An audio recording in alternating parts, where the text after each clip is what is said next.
Buenas, ¿cómo están, alumnos? Vamos a terminar ya esta parte del libro de estilo. De aquí vamos a explicar ya en la parte práctica cómo lo vamos a hacer. Este libro de estilo está orientado para un proyecto mediano o grande para un director de fotografía. Ya en vista de que obviamente estamos en universidad recién, en instituto, y estamos aprendiendo, no vamos a llenar todos los datos que están acá. Aquí obviamente también se desprenden no solamente, digamos que referencias o definición de estilos por secuencias, por actos, sino por escenas, por personajes incluso. Entonces podemos hacer un libro de estilo muy grande, muy extenso. Ya no es que si no se hace el libro de estilo de esta forma está mal. En realidad no hay un formato establecido. Es simplemente una ayuda, un recordatorio constante para quien hace fotografía, quien define la iluminación, quien define los colores, el contraste. Ya mantenga siempre el mismo estilo, el mismo ritmo de trabajo incluso, y tener pues, un trabajo mucho más profesional. Ya, entonces vamos a terminar rápidamente con lo que tendría el libro de estilo. Ya, luego viene lo que es, ya hasta ahora hemos visto lo que tiene que ver con la parte de la luz, la parte, bueno, del contraste y demás, las referencias iniciales. Vamos a lo que es ya el libro, la parte de la cámara, ya el estilo narrativo del director, la planificación. Eso ya depende de la conversación que hayas tenido con el director. El director entonces define, voy a hacer un estilo narrativo, no sé, un poco más, usando muchos flashbacks, tal vez un in media res, o tal vez voy a hacer nomás todo muy continuo, o voy a utilizar un tiempo abolido, voy a hacer completamente todo en desorden temporal. Lo que el estilo narrativo del director haya definido, obviamente también debes entenderlo, ya... Y listo, con eso también tú tienes la idea de cómo vas a planificar cada plano, cada movimiento de cámara. La cámara a escoger, obviamente, qué cámaras tienes. Para esto hay un proceso súper técnico en el cual tienes que escoger no solamente lo que tiene que ver con la cámara en sí, sino también el formato en el cual vas a grabar en RAW, vas a grabar en video, vas a grabar en 422, en 444, vas a grabar en 420, vas a grabar con codecs lossless o con codecs más compresos. Depende, ¿no?, de la cámara. Mucho obviamente tiene que ver, o todo tiene que ver en realidad con el presupuesto. Si voy a coger una cámara, por ejemplo Blackmagic, que no tienen por ejemplo un autofocus ni control de apertura en la misma cámara, entonces vas a tener que contratar a una persona que haga de foquista. Y bueno, y obviamente un movimiento de cámara con un foquista es más complicado que hacerlo con un autofocus en una cámara Sony, por ejemplo. Entonces, ya esto lo hemos hablado en clases y depende mucho. Las ópticas, obviamente, la distancia focal, lo que hablamos también, los milímetros, si quiero que sea gran angular o más tele, quiero que tenga baja profundidad de campo, que esté desenfocado atrás, o que esté todo enfocado, diafragma, etcétera, ¿no? El formato de proyección va a ser, obviamente vamos a transmitirlo por YouTube, o va a verse en el cine, va a verse en un proyector, etcétera.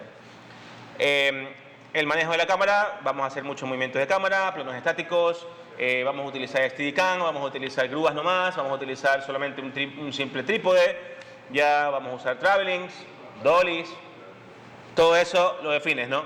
Obviamente en nuestros proyectos, normalmente estamos empezando, vamos a trabajar por último solamente con un trípode, tal vez por ahí alguien tenga algún gimbal para poder hacer una estabilización más chévere. Bien, y lo defines acá, ¿no?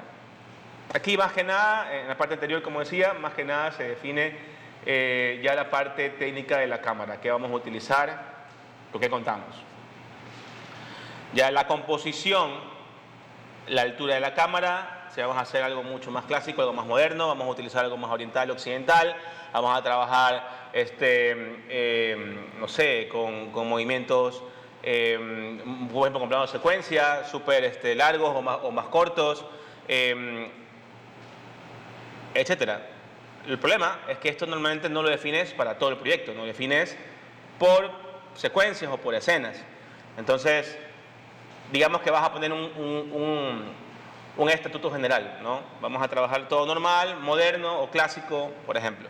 Los encuadres asimismo, no es que tú puedes definir, vamos a utilizar en toda mi película solo proporción áurea, es absurdo. Tienes que entonces ir mezclando, obviamente, los tipos de encuadre, regla de tercios normalmente vas a trabajar, o proporción áurea, simetría, puntos fuertes, rectos o aberrantes. Recuerden que el aberrante es cuando tienes una inclinación, normalmente se usa para hacer planos con mucha tensión. Por ejemplo, eso se usa mucho en el cine de horror para utilizar ese estrés, ¿no? Referentes de la cámara, aquí tú vas a poner más que nada referencias de lo que tú quieres utilizar. Por ejemplo, en este ejercicio se ha usado muchos lentes angulares para mostrar bastante el fondo. Ven que hay mucho también distancias, ¿no? Del personaje hacia el fondo, muchísimo. Entonces se está optando por ese estilo, ¿verdad? Para tener como profundidad, ¿no? Como que te acercan al personaje y te alejan del fondo.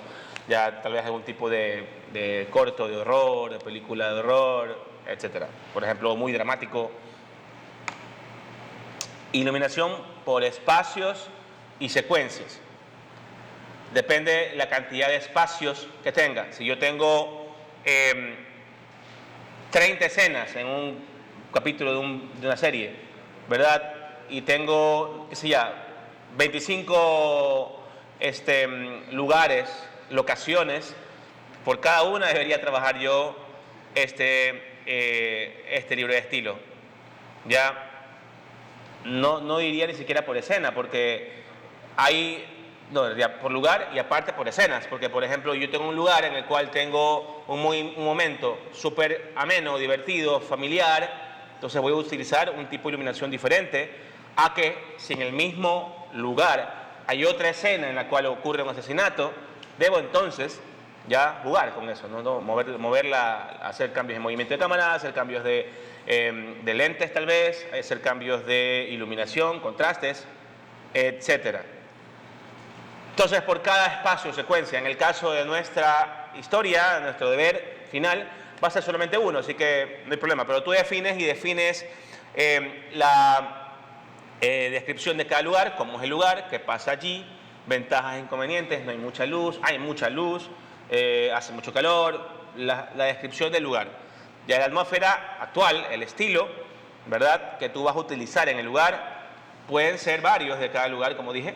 Estilo, el color, las luces, si hay 2, 3, 4 luces del lugar, tienen que verse, o hay ventanas donde entra una luz naturalista, por ejemplo, para poder hacer un estilo naturalista. La iluminación, ya definición de mi estilo de luz, del tipo que voy a utilizar luz dura, luz suave, voy a utilizar mucha dirección 90 grados para ser mucho más dramático, o voy a utilizar 45, voy a utilizar frontal. Ya la clave zonal, alta, medio, baja, sensibilidad y diafragma, ya depende de lo que pase en la escena.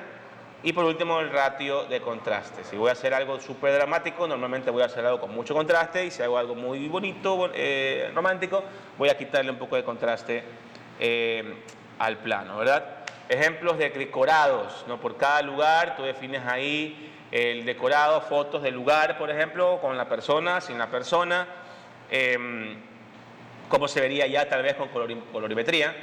Ustedes pueden usar ya, por ejemplo, estos cambios de color utilizando el Premiere. Ustedes ya saben hacer también corrección de color básica en Premiere usando Lumetri, así que tranquilamente ustedes pueden definirse de esta forma, ¿no? Más información depende de cada uno de los planos, de lugares que tú tengas.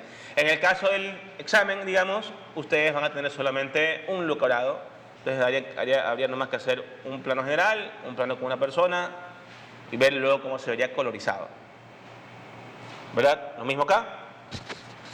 Por ejemplo, tú defines la foto del decorado, luego le aplicas algún tipo de efecto, hablo de tal vez de luz, ya utilizando un personaje, ya con un tipo de acción ahí, y luego ya definiendo la colorimetría. Abajo, como ustedes pueden ver, tengo planos que están ya colorizados.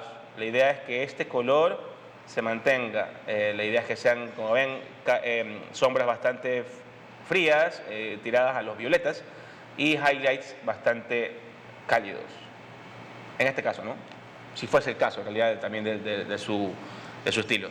Y aquí, por ejemplo, ya está definido ya varios lugares. Por cada uno de los lugares tengo aquí un general, luego ahí cada uno de dos planos cerrados, por ejemplo. Vean que en cambio de aquí en la plaza está exageradamente frío. Yo no sé por qué, pero bueno, depende de la historia. Por ejemplo, acá en cambio en la casa ya tengo ya muchos más colores, no solamente colores fríos, colores cálidos, aunque no se ve que haya mucho amor en esta casa, más bien hay bastante problema. Ya, y obviamente eso puede darte como que una idea contradictoria de los colores con lo que está pasando, ¿no? Las actuaciones de todos están súper estresados en la casa, pero la casa tiene colores cálidos, ¿no? Entonces ese tipo de disociaciones también nos pueden ayudar a crear narrativa. Igualmente decorados, defines tal vez si quieres colores, y eso depende, insisto, de cada uno de los lugares. Esto lo harías por cada lugar, pones un plano abierto, luego planos con los personajes, tal vez para ver cómo se ve, ¿no? Y obviamente un final ya con colorimetría, ¿no? Como ves, la colorimetría esta es muy similar a la que vimos acá. Aquí está obviamente muy fuerte. Acá ya se lo definió un poco más cálido. Los highlights están súper cálidos y las sombras están no frías, más bien están también medio violetas, pero orientadas un poco más como para los cálidos más que para los fríos. Entonces, obviamente, te crea ahí como que un estilo específico, ¿no? Debes entender qué es lo que pasa en escena para poder definir o llegar a esto. Ya vamos a ver en la próxima clase cómo, por ejemplo, poder utilizar el Premiere para poder exportar imágenes como estas para nuestros proyectos. Vamos terminando. Lo mismo, lugar, luego ya lo aplicas un efecto y la colorimetría. Bien, y aquí ya nos vamos a la parte un poco más organizativa, administrativa. Voy a empezar a simplemente hacer un listado de mi hardware y de mi equipo humano. En el caso de ustedes, para empezar, tendremos solamente una o dos luces o tal vez un rebote o simplemente una camiseta blanca para poder hacer un rebote básico. En una producción ya tengo luces LED, luces ARRI. Aquí, por ejemplo, en el estudio tenemos ahí una luz. Esa no es ARRI, ¿esa qué es? Esa es una no sé qué. ¿Cuál es esa? Aquí tengo dos ARRI, aquí tengo unas LED. Y tengo una ya que no la puedo ver porque está bloqueada con un... ¿De 1000 watts? Sí, la de 1000 watts. Bueno, pues chéverísimo. Ya vamos a ver si le puedo hacer una foto. Entonces... se crea, ¿no?, un estilo, se crea una iluminación básica en este caso, para un estudio. Y tengo aquí utilizando 1, 2, 3, 4, 5, 6, 7, 8 luces aquí. 8 luces. Ya. En el caso de ustedes, obviamente, van a hacer con 2, 3 luces máximo. Para una escena básica, no hay ningún problema. Ya vas a utilizar el listado de las cámaras, y las ópticas, la maquinaria, si vas a utilizar grúas, gimbals, estabilizadores, Steadicams, todo lo que tengas lo puedes ir listando ahí. Eso es con lo que yo voy a trabajar como director de fotografía. Ya un equipo humano de luz, tienes los gaffers, que son los que simplemente arman y desarman las luces y las apuntan. Los eléctricos, si yo algún día voy a hacer una grabación en un lugar y tal vez voy a utilizar 2, 3, 4 luces ARRI que chupan 650 watts, entonces tengo que ver si me va a jalar, pues no, o de dónde saco más luz. Muchas veces estoy en exteriores, necesito llevar un eléctrico que me saque luz del cable de la calle para poder utilizarlo. Entonces se usa mucho los eléctricos en producción.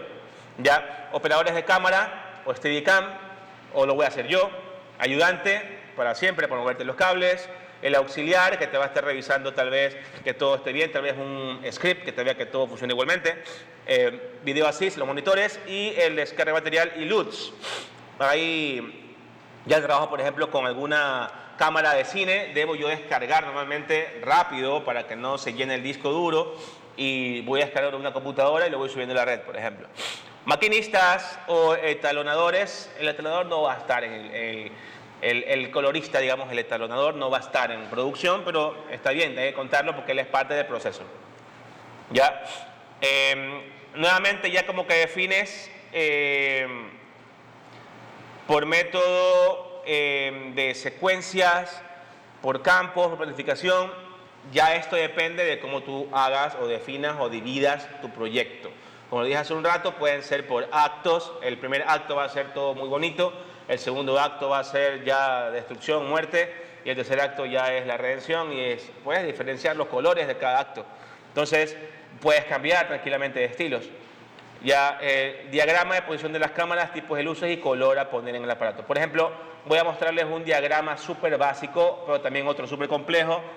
No tienen que hacerlo así. Normalmente tú diagramas en base a tu lugar y dependiendo de la cantidad de luces que tengas, las entradas de luces naturales o las luces que ya vengan incluidas en el lugar, una lámpara por ejemplo, ya la podemos diagramar. ¿Ya? Y de esa forma poder ver cómo funciona. Obviamente este diagrama es una referencia. Una vez que yo lo arme y veo que no funciona, hay que modificarlo. Entonces, por ejemplo aquí tengo yo un diagrama sencillo, tengo un restaurante, tengo los dos personajes, ¿ya? Esos son los tiros de cámara, tiro de cámara para él, tiro de cámara para él y un tiro de cámara para los dos. Ya, las luces del local son estas moradas que están aquí, es un bar.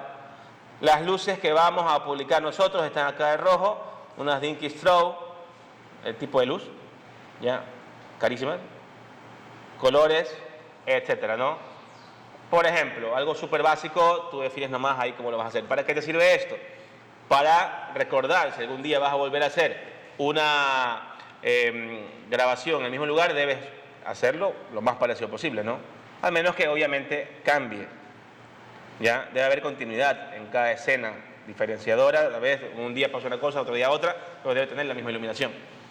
Lo mismo acá, aquí en cambio se complica un poco más, tengo bastantes personajes, muchas luces en la barra, ya la luz que voy a poner acá, la luz que voy a poner 2 Kino Flow, por ejemplo, acá también, aquí se va a ver algo, mucha gente, por ejemplo, ¿no? Ya incluso se está haciendo un plano secuencia, los personajes están acá, luego él se mueve y todo esto está iluminado por estas luces rojas que usted pone aquí. Las luces moradas son las que él ha puesto. No estoy pidiendo que en sus diagramas ustedes lo hagan con colores o lo hagan... En realidad, ustedes diagrámense de la forma en la cual ustedes se comprendan mejor, ¿ya? Pero sí fuese bueno indicar, por ejemplo, las luces naturales, las entradas de luz, o las luces que ya vienen incluidas en el lugar, las lámparas, los focos, que tienen que salir en plano, deben mostrarse y deben de esa forma diagramarse, ¿no? Para terminar, defines las conclusiones. Esto normalmente lo haces al final. Ya defines si pudiste conseguir los objetivos de luz, cámara, talonaje. En la luz, por ejemplo, se tuvo que cambiar en el proyecto porque en el proceso de grabación porque tal motivo. En cámara se logró completamente lo que queríamos lograr y el talonaje también, eso normalmente siempre se consigue. Normalmente puedes ir cambiando. En el talonaje normalmente es cuando más cambias. No me gustó cómo quedó azul, vamos a hacerlo más verde. Y lo hiciste verde, punto. Ya, errores y soluciones, dinámicas de trabajo, flujo de comunicación con las otras áreas. Ya si hubo errores en luz, cámara o talonaje, lo pones ahí. Y qué soluciones tú puedes poner para que, o decir para que no vuelva a pasar estos errores, ¿no? Y por último, propuestas de mejora, alternativas y autocrítica. Yo les voy a compartir una versión de este libro de estilo para que ustedes trabajen y lo llenen, ¿no? Voy a obviar algunas cosas que obviamente no aplican al trabajo que ustedes están haciendo, pero no está de más que de una vez ya vayamos trabajando. Así que lo voy a compartir a partir de ahora y trabajamos con esto. Lo voy a explicar en la siguiente clase. Gracias a todos, muchachos. Pilas. Suerte. Pasen bien.